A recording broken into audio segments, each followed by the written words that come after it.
So to create a rubric, you press Assessments, and it's a little bit confusing because there's two places where you see rubrics and continuums. On this tab here, you'll see Add View Rubric, Add View Continuum. And if you go back to the screen we're just in, Create View Assessments, if I press this, you'll see rubrics or continuums at the bottom. And so there's kind of two places. Well, really this first one, this one under rubrics and continuums, this allows you to kind of create the rubric. You have to create the rubric first, and then you attach it to an assessment, which is really over here, which is what this is, creating assessment. When you create the assessment here on a rubric or a continuum, you really are then attaching a rubric you've already created to an assessment. So either way will actually get you there in the end. If I press this, it'll actually make me create the rubric first or select a rubric that's already done, and then I create the assignment. So let's just go this way for now. I'm gonna then select rubric. Now it's asking me to basically select one of these rubrics that I already have done, or create a new one by pressing the plus button at the top. I'm just going to get rid of this oral presentation one, just pretend I'm going to do another one. So I'm going to pretend I'm going to add a new rubric. I'm going to call it oral presentation. And I'm going to say it's language arts. And I'm going to submit. Now, there's three ways to make a rubric. One is the one I'm going to show you right now is the easiest way, or the easiest way, and that's just to type the information on this screen.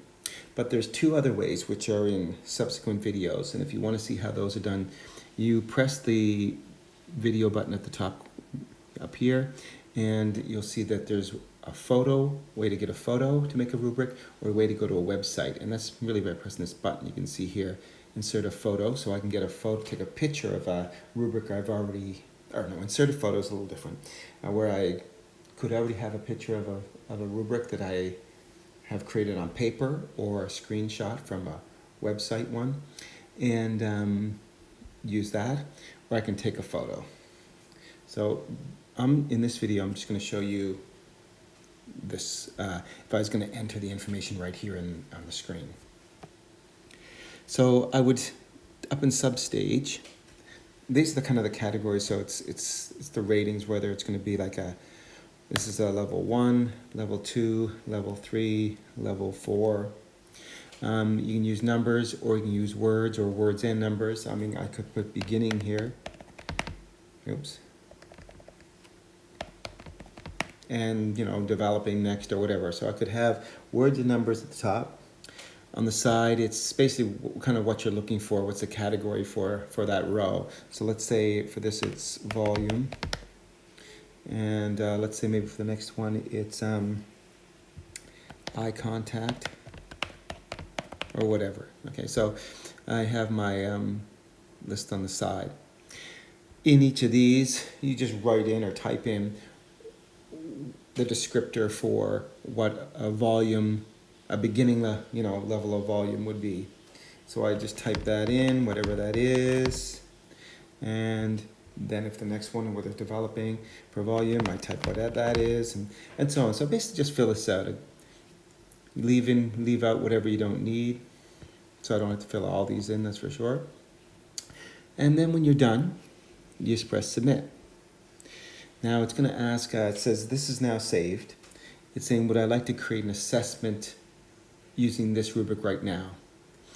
I'm going to press no thanks, but if I pressed OK, it'll take you to the next screen that you'll see in a minute. So I'm going to put no thanks for a minute, because I don't have enough stuff there.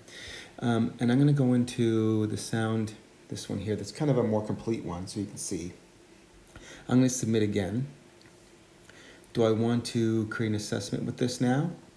Okay. Now I'm going to title this. Now if it was an oral presentation, I could be using that same rubric multiple times. Anytime students are doing oral presentations, it could be one in social studies, one in science, one in health. This could be like on the gold rush, could be on space. But this one here, this assessment, because it says on sound, I'm just going to call this sound project.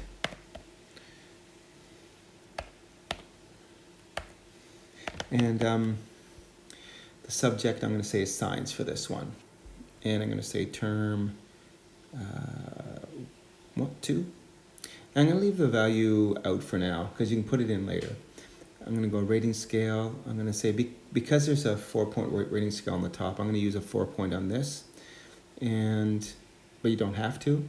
And then I'd select the students that I need. So I can press this toggle button over here to select them all, or I can just select, the ones I want. So I'm just going to leave it with everyone selected and press submit. So this is kind of like a list view that gives you a quick kind of view of all the students for this assessment. But if I want to see each student's rubric, I have to expand it. So I have to press the arrow beside their name, and you can see this is the rubric for that sound rubric.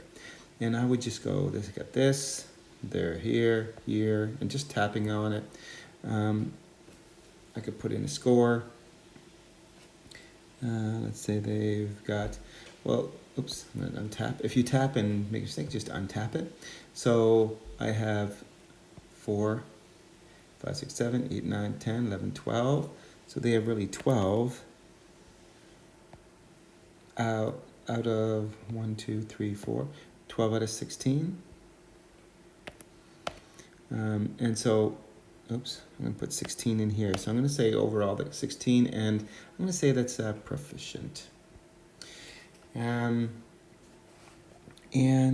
I could put some kind of comment in here.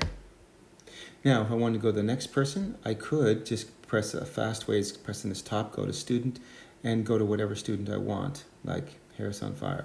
And I'm now on Harris on Fire, and I could do theirs.